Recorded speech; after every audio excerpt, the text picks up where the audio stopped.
widow who lied once too often or a Miss Marple mystery, no one paid much attention to Miss Marple's murmur. Indeed, most of the assembled villagers were far too occupied with the agreeable shock of calamity to notice anything beyond their own reactions. Death, arriving so abruptly amid sandwiches and sunshine, had the peculiar effect of sharpening everyone's senses while dulling their judgment. Mrs. Harcourt Bell fluttered about, insisting that someone fetch smelling salts, though no one appeared close to fainting. The vicar murmured prayers under his breath, more from habit than immediate conviction. Two of the men, Mr. Saunders from the post office and young Tom Reed, had already volunteered to cycle to the police station at Much Benham, eager for the importance such an errand bestowed. Mrs. Finch, having found her voice again, was saying for the third time, "I only stepped inside because Mr. Wicks said he'd left something for me, something about an invoice.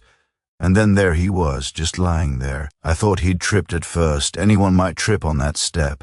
Harold was always so careless," Mrs. Carrington said softly. She dabbed at her eyes now, the handkerchief finally trembling. "He refused to let anyone tidy that shed, said it was just how he liked it." Miss Marple, standing a little to one side, inclined her head sympathetically. She knew the type very well.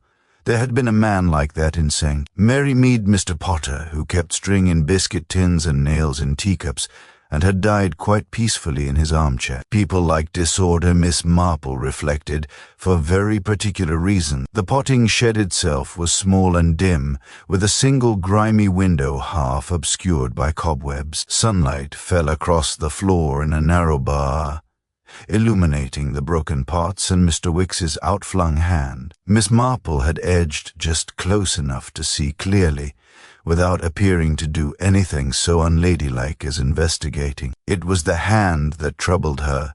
Mr. Wicks's fingers were curled slightly inward, as though he had been grasping at something that was no longer there. The nails were rimmed with soil, which was natural enough in a potting shed, but the earth beneath his hand had been disturbed, scuffed, smoothed, then scuffed again, and beside the door, absurdly neat, lay a pair of gardening gloves.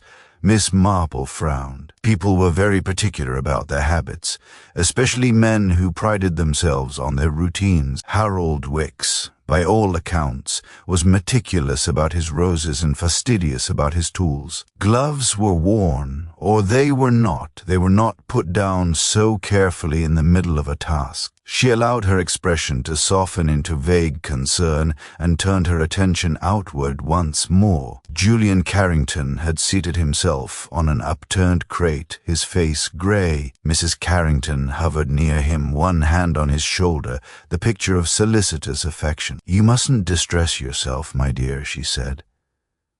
"Your uncle would never forgive us if we let this ruin the party entirely." Julian looked at her, startled. "The party?" "Oh, well, of course it's dreadful," she amended quickly. "I only meant life must go on. Harold would have said so himself." Miss Marple noted the correction. People often revealed themselves not by what they said, but by what they hurried to take back. There was a stir at the edge of the garden as the constable arrived, breathless from cycling uphill. He took in the scene with a professional air that sat uneasily on his young face, began asking questions in a notebook that was already creased and soft from use. Names were given, times were approximated, statements were offered with an eagerness that surprised no one who understood village life. Each person, Miss Marple knew, was unconsciously positioning themselves not necessarily to hide guilt, but to shape the story in which they would later appear. Mrs. Finch was certain she had heard nothing before she entered the shed.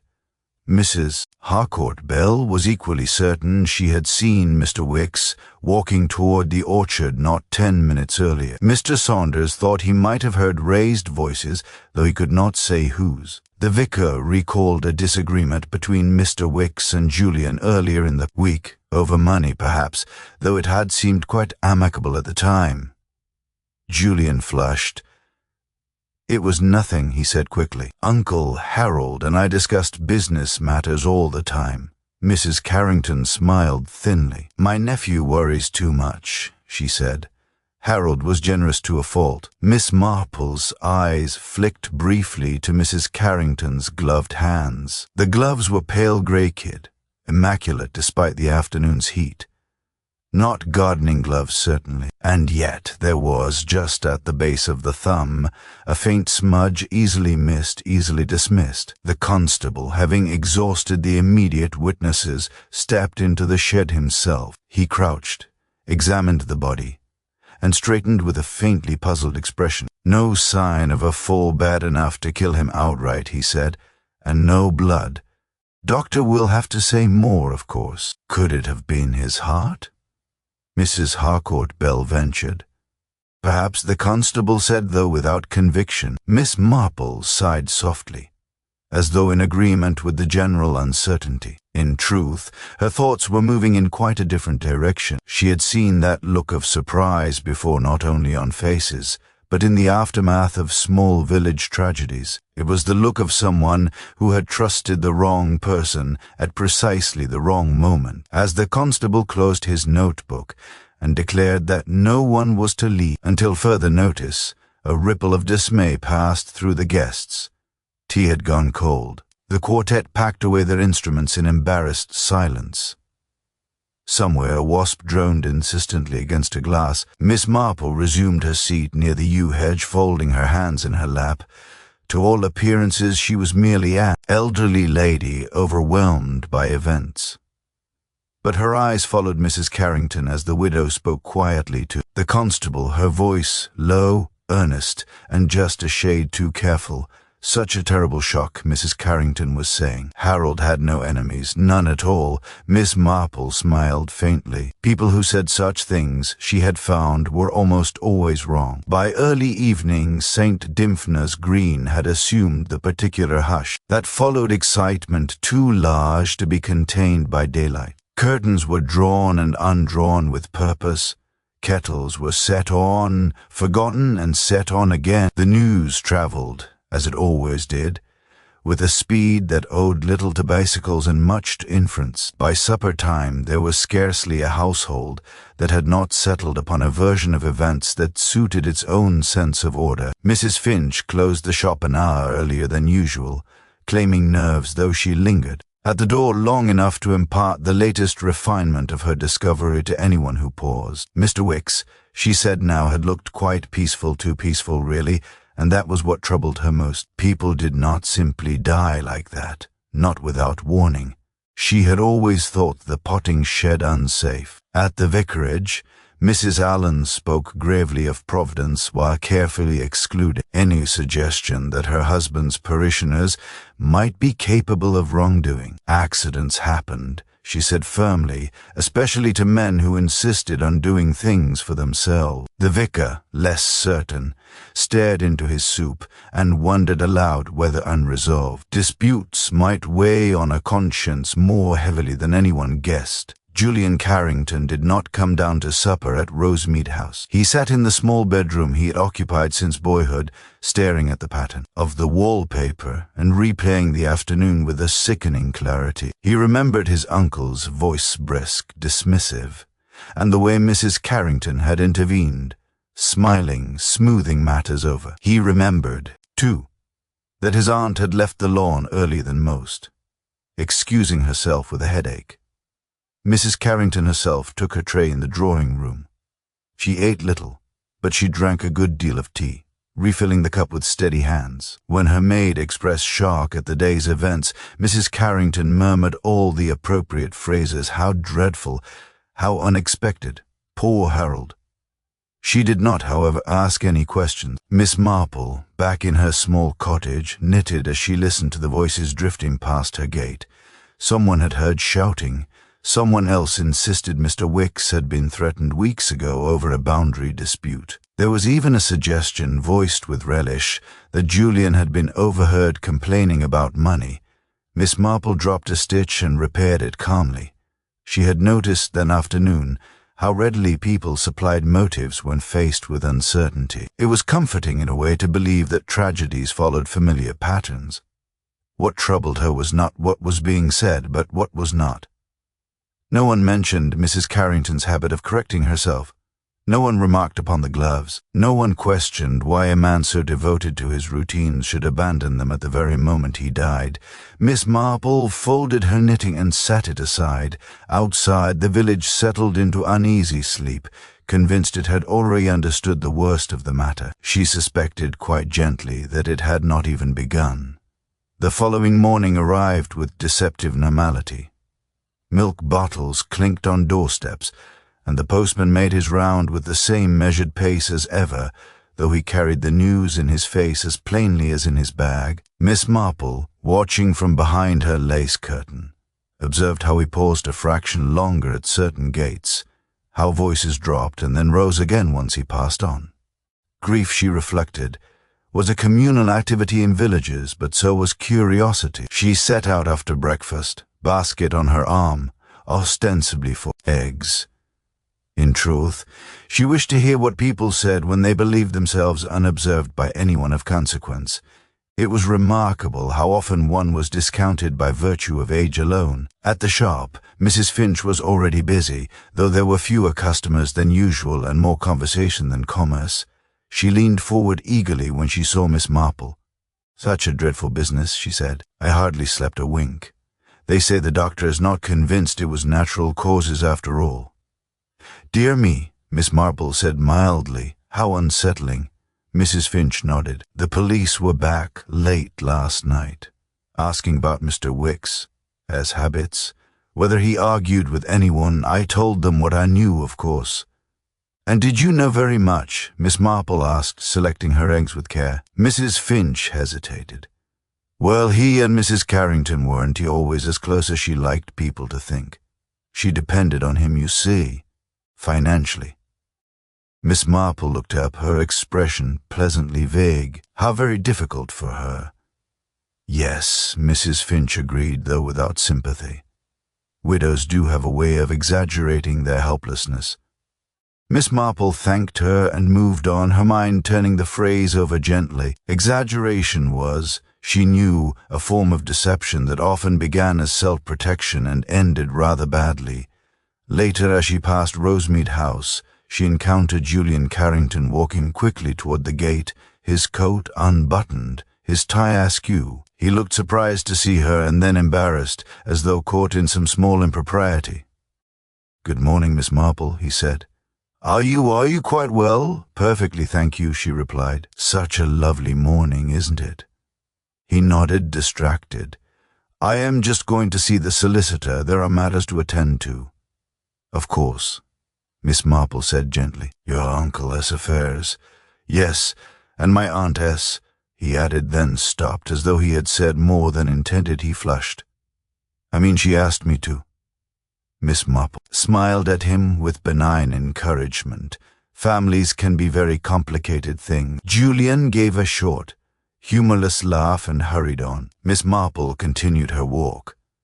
Noting the closed blinds at Rosemead House and the faint movement behind them, Mrs. Carrington, she suspected, was listening as carefully as anyone, though she would never admit it. People who controlled narratives rarely trusted silence. By the time Miss Marple returned home, she had heard 3 new theories and discarded them all. What interested her most was the constancy with which one name was repeated, Julian's, and the equally determined absence of another. She poured herself a cup of tea and sat by the window, gazing out at her small, orderly garden. Patterns, she reflected, were everything.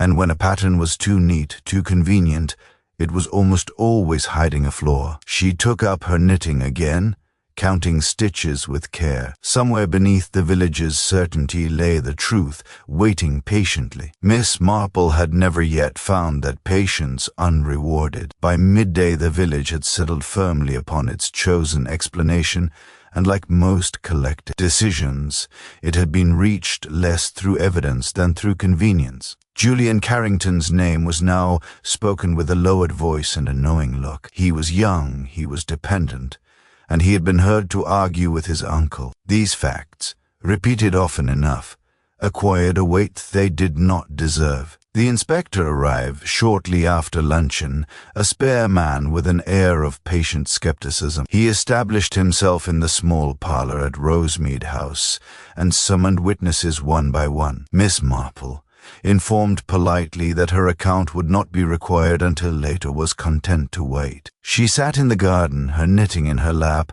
listening to the murmur of voices through the open window.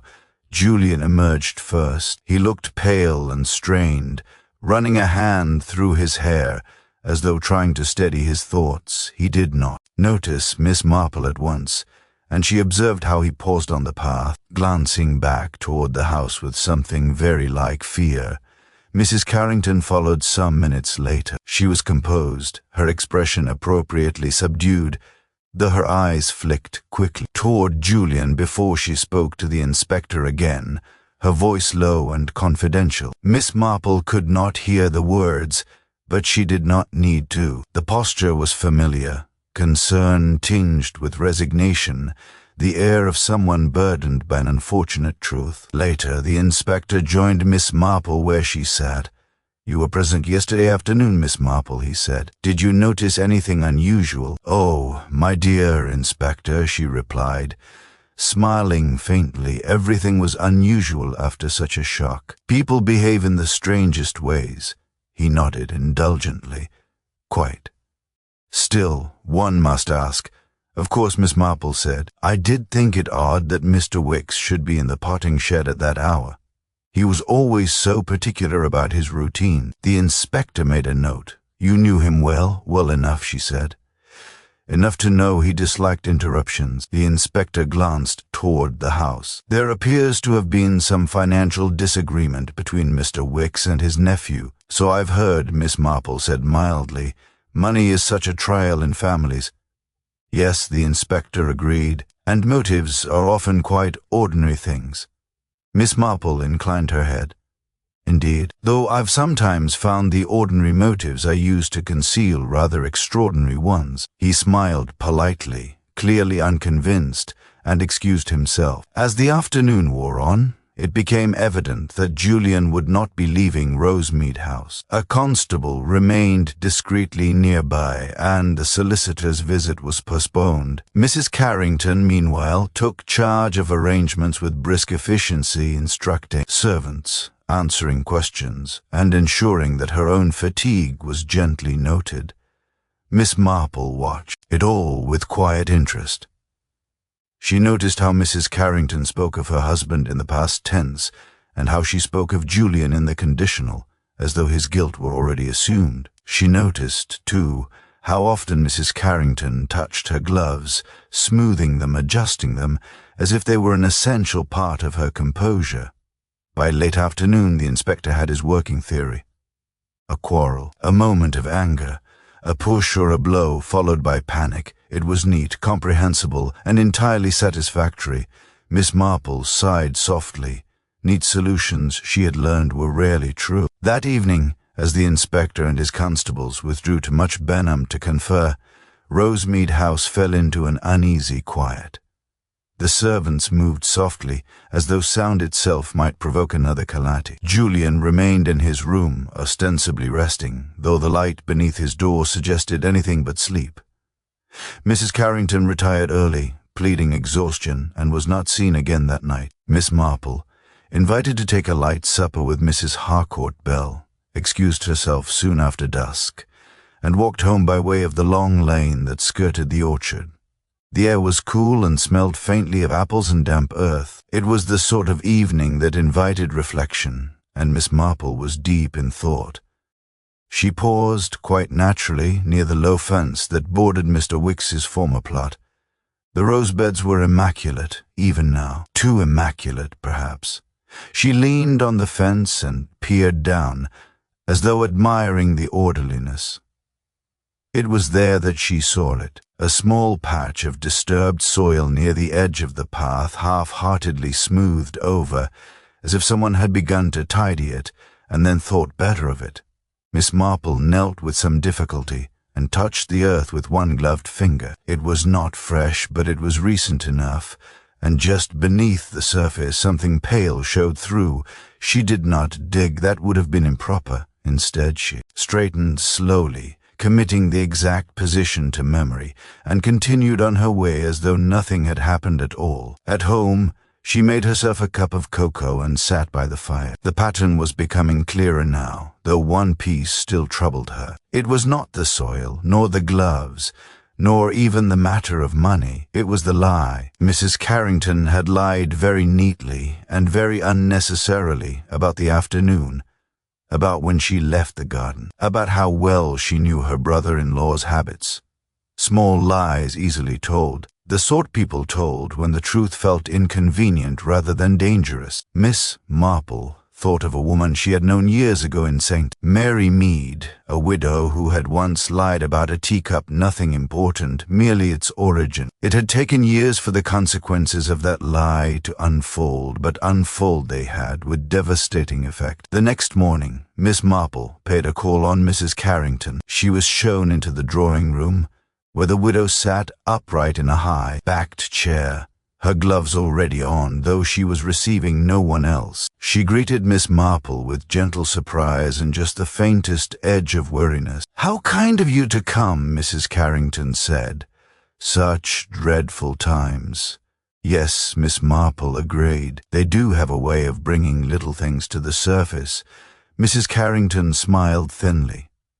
"Little thing?" "Oh, habits, mostly," Miss Marple said, settling herself. "People rarely change them even under strain." Mrs. Carrington's fingers tightened imperceptibly on her gloves. Miss Marple watched her with mild interest, already certain of one thing: the truth, when it came, would not be dramatic. It would be quiet, inevitable, and entirely devastating. Mrs. Carrington poured the tea herself, though the tray had already been arranged by the maid. Miss Marple noticed how the widow insisted upon performing the small domestic ritual as though the familiar motions steadied her. The china cup did not rattle against the saucer. Mrs. Carrington's control, at least outwardly, was impeccable. "You must forgive me if I seem a little preoccupied," Mrs. Carrington said. "There are so many arrangements." Harold never believed in making things simple.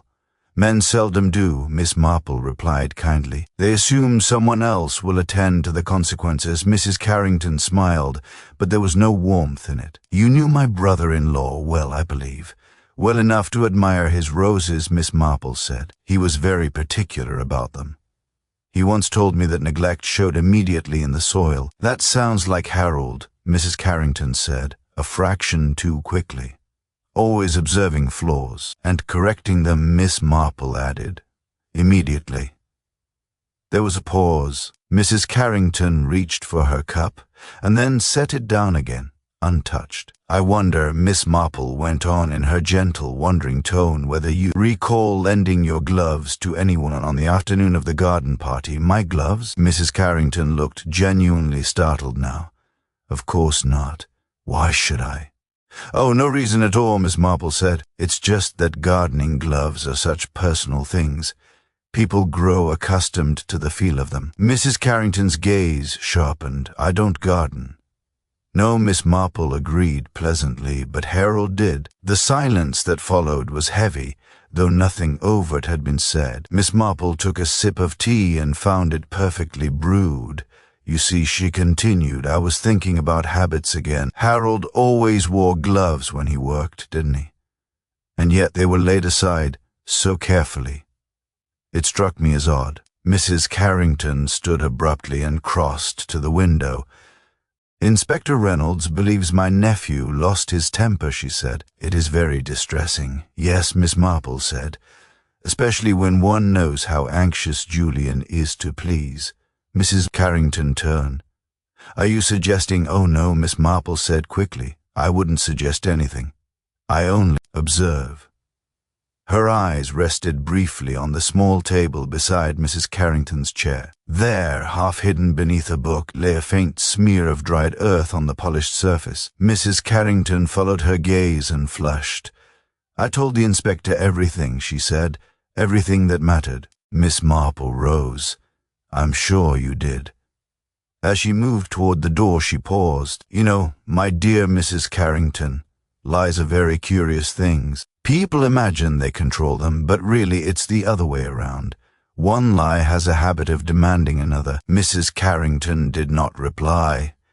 Miss Marple walked home slowly, her mind calm. She knew now what had been taken from the potting shed and why it had been hidden. More importantly, she knew that Mrs. Carrington had been watching her just as carefully as she herself had been observing the widow. That, Miss Marple reflected, were usually the final confirmation one needed. The change came the next day, quietly but decisively. Inspector Reynolds returned to St. Dymphna's Green earlier than expected, his manner brisker, his questions more precise. Word spread quickly that something new had come to light, though no one could say quite what it was. Speculation flared anew, but this time it carried an edge of uncertainty. Julian Carrington was summoned again, and emerged from the parlor looking bewildered rather than frightened. He spoke to the constable at the door with visible relief, and for the first time since the garden party, his shoulders seemed to lift, as though a weight had shifted. When he passed Miss Marple in the hall, he paused. "They've asked me about Uncle Harold's walking stick," he said, lowering his voice. "The one he always kept in the shed." "Yes," Miss Marple said. "A very solid thing. They say it hasn't been found," Julian went on. "I thought it was broken years ago." "Did you?" Miss Marple asked gently. Julian frowned. "That's what my aunt said." Miss Marple nodded, as though considering a pattern in her knitting.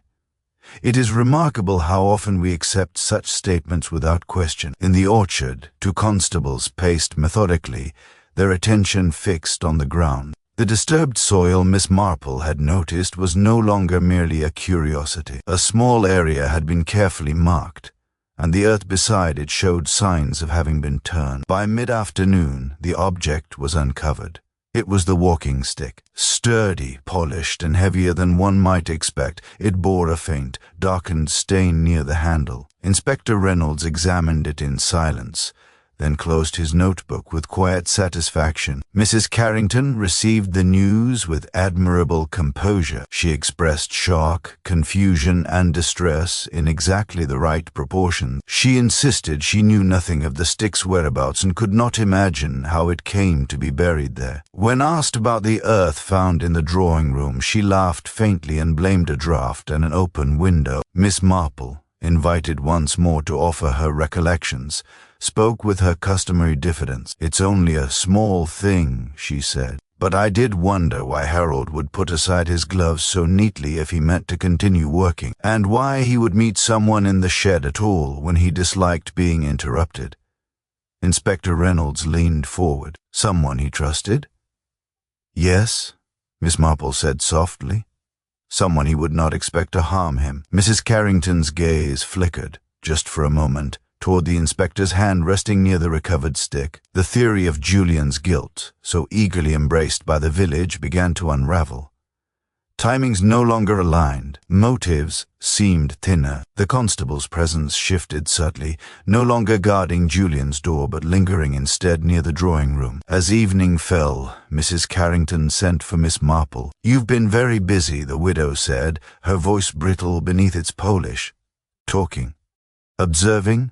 Miss Marple smiled mildly. "I've merely listened." Mrs. Carrington studied her, a sharp, appraising look. "People like you are dangerous." "Oh, no," Miss Marple said gently. "People who lie to protect themselves are dangerous to themselves most of all." For the first time, Mrs. Carrington had no ready reply. Miss Marple accepted Mrs. Carrington's summons without haste. She arrived in the drawing room to find the widow standing rather than seated, the curtains half drawn despite the lingering daylight. The room smelled faintly of furniture polish and something sharp beneath it, a note of tension that had nothing to do with grief. "You wish to see me?" Miss Marple said, removing her gloves with careful fingers. Mrs. Carrington inclined her head. "I thought it only right, after all your involvement. The inspector seems to value your impression." "I'm sure he values clarity," Miss Marple said pleasantly. "It's such a comfort in confusing times." Mrs. Carrington gestured toward a chair but did not sit herself. "You have allowed people to form ideas," she said. "Dangerous ones." "Oh?" Miss Marple settled, folding her hands in her lap. "I should hate to think I'd encouraged anything of the sort." Mrs. Carrington gave a short, mirthless laugh. "You know very well what I mean. You speak so mildly, yet things happen afterward. Assumptions change." Miss Marple looked up at her with gentle curiosity. "Do they? I've always found assumptions remarkably fragile. They don't stand much pressure." There was a pause. Mrs. Carrington moved toward the mantelpiece, straightened an ornament, then turned abruptly. "Why are you doing this?" she demanded. "Harold is dead. Nothing will alter that." "No," Miss Marple agreed softly, "but truth has a way of insisting upon itself." Mrs. Carrington's eyes flashed. "Truth is often a matter of perspective." "Indeed," Miss Marple said. "For instance, the truth about the walking stick." Mrs. Carrington went very still. "Harold always kept it by the door," Miss Marple continued, though reminiscing. "He told me once it gave him confidence in awkward places. Slopes, steps, uneven ground. It seems a pity he did, to have it when he needed it most." "You think I knew where it was?" Mrs. Carrington said flatly. "I think," Miss Marple replied, "that you knew it was dangerous. A solid object used in anger can be most effective, especially when one is not expected." Mrs. Carrington laughed again, too quickly. "You imagine a great deal." Miss Marple smiled. "On the contrary, I imagine very little. I rely on what people do. You corrected yourself when you spoke of the party. You spoke of Harold as habits, as though you shared them, though you claimed not to garden. You said the stick was broken years ago, yet you described it perfectly when the inspector asked." Mrs. Carrington's breath came faster now. "Coincidence? Perhaps," Miss Marple said. "But then there was the soil on your gloves, on the table. And the trouble with lies is that they multiply. One forgets which version one has told to whom." She rose slowly. "I don't think you meant to kill him," Miss Marple said gently. "You were frightened. He had decided to change his will, to leave Julian secure. You confronted him, and he laughed. And then, well, things happen." Mrs. Carrington's composure cracked. For a moment, something raw and bitter showed through. "He was going to leave me with nothing," she whispered, "after all I endured." Miss Marple met her gaze steadily. "And now you have less than nothing." Footsteps sounded in the hall. Mrs. Carrington closed her eyes. Miss Marple stepped aside as the door opened, her expression serene. The game, she knew, had ended the only way it ever could, not with triumph, but with inevitability. Inspector Reynolds entered with the quiet assurance of a man who no longer feared interruption. Behind him came the constable, notebook already in hand. Mrs. Carrington did not turn at once. She stood very straight, her back to the room as though sheer posture might preserve authority. "I suppose," she said at last, "that this is where I am expected to confess." Inspector Reynolds glanced at Miss Marple, then back to the widow. "We expect you to explain," he said evenly. Mrs. Carrington faced them then, her expression carefully arranged. "There is nothing to explain. I have lost my brother-in-law. I am exhausted. And I am being hounded by insinuations." Miss Marple spoke softly. "It is not insinuation when the pieces fit." Inspector Reynolds nodded. "Your brother-in-law altered his will 2 days before his death. You were aware of that." Mrs. Carrington's lips tightened. "Julian told you that?" "No," the inspector said. "The solicitor did." Silence fell. Somewhere a clock ticked with exaggerated clarity. "You went to the potting shed," the inspector continued, to confront Mr. Wicks. "You were angry, but not yet desperate. He laughed at you. That was when you struck him with the walking stick you knew he kept there. I didn't mean—" Mrs. Carrington stopped herself, then laughed bitterly. "Of course I meant it. I meant to stop him. I only wanted him to listen." Miss Marple watched her with quiet compassion, but he fell and the surprise was fatal. Mrs. Carrington sank into the chair at last.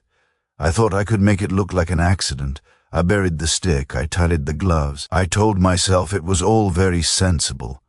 Inspector Reynolds closed his notebook. Sensible lies are often the most dangerous. Mrs. Carrington looked up suddenly. "You," she said to Miss Marple, "you never accused me outright." "No," Miss Marple agreed. People tell the truth more readily when they think they've arrived at it themselves.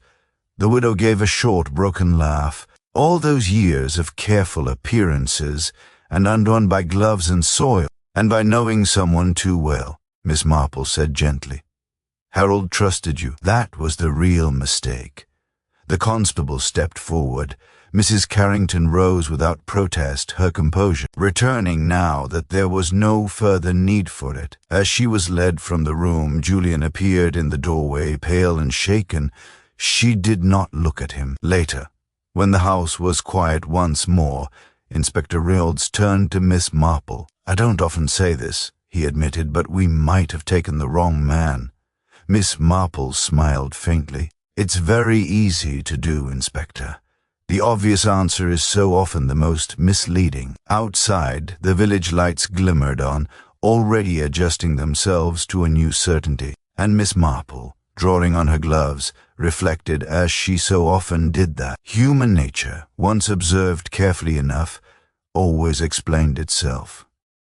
The days that followed settled over St. Dymphna's Green with a peculiar mixture of relief and disquiet. The facts were now known, laid out plainly enough for anyone to repeat them with confidence, yet there lingered an unease that no explanation could quite dispel. It was not simply that a man had died, nor even that his death had been deliberate. It was that the person responsible had been so entirely woven into the fabric of village respectability. Rosemead House stood quiet. The blinds were drawn, the rooms emptied of their careful order. Mrs. Carrington's absence was felt everywhere in the way people hesitated before mentioning her name, in the sudden realization that many small kindnesses and obligations had revolved around her presence. Pity mingled awkwardly with judgment, and neither quite knew where it belonged. Julian Carrington, cleared of suspicion at last, moved through these days with the subdued gratitude of someone who had glimpsed the edge of ruin. He attended to practical matters with the solicitor and made arrangements for the house to be closed. When he encountered Miss Marple on the lane one afternoon, he stopped and spoke with an earnestness that surprised them both. "I don't know how to thank you," he said. "I keep thinking if things had gone differently." Miss Marple shook her head gently.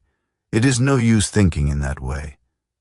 The past has a habit of insisting on itself whether we wish it to or not." She seemed so capable, Julian said quietly. "I never imagined."